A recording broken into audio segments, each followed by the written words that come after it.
was like a bad joke. Hadn't heard from the bastard in 20 years, and his wife, a woman I never met, gets my number and calls. I didn't even know he'd been in the damn hospital. Hadn't thought about him much in years. Why would I? He's split. But she calls and I go, and so what? Do you know where the funeral home is? It's right up here on the right. Nothing. And where do I catch the bus coming back? Catch it right here. Thanks.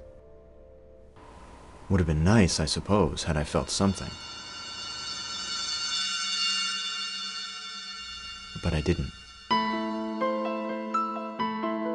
At least, Hello? not at first. Hello?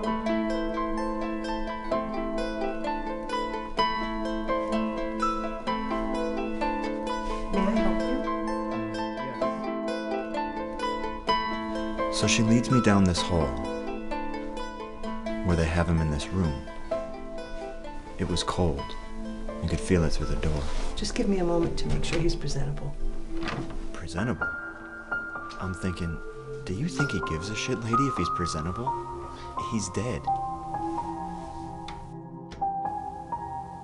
Then I go in, and the stench is horrid. And I guess I said so, because she gives me this look, like I should have some respect for the smell of the dead or something. So she goes out, and after 20 years, there he is. So I tell him what I think.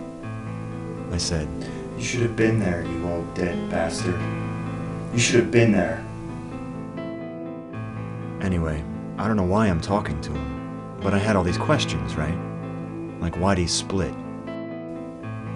Then I go to touch him, and behind the neck he's still warm. I felt like I could feel the life leaving him, like somehow some part of him was still there. Then I opened his eyes, and he wasn't there. Then I'm just looking at him, and out of the blue I remember the time I broke my leg, and him coming in while they were setting it, and the doctor trying to kick him out, but he wouldn't go. "That's my son," he said. Then all of these memories are swimming in my head, like all of a sudden I'm not even in the room anymore. We're riding your bike for a few weeks now, okay?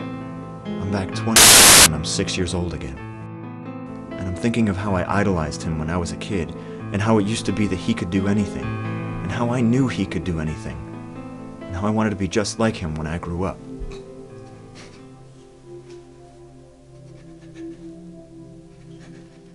You know, when you get older, Yeah. you're in the Boy Scouts and Cub Scouts, they teach you how to do this stuff, and you get a merit badge just for lighting a fire. Can you imagine that?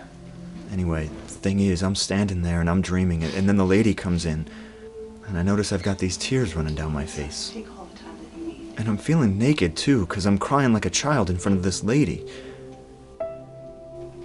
And then I realized that the nothingness that I felt when I went in, it had turned to something, and I was missing him.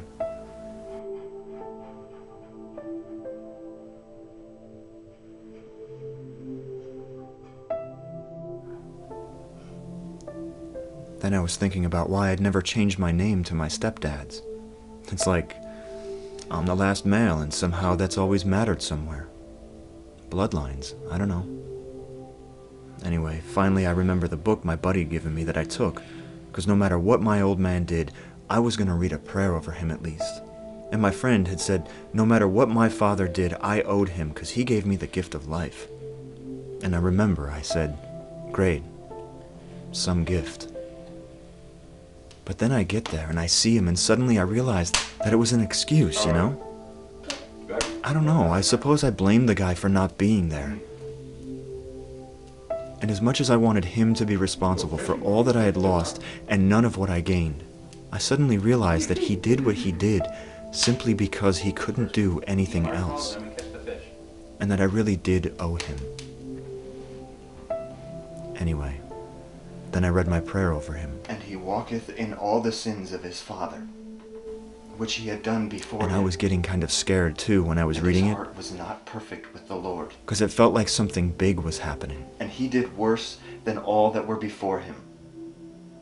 Lord, I pray thee, let this child's soul come into him again." All I know is after all of it, I suddenly found myself standing there in this moment of grace. And suddenly, everything's fine.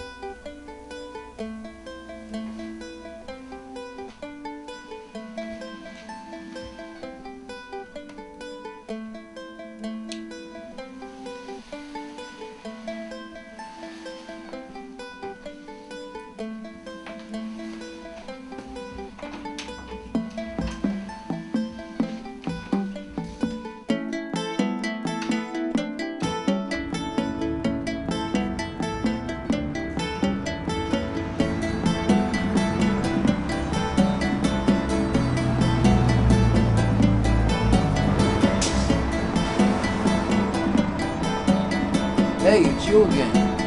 Yeah. Yeah, I think so.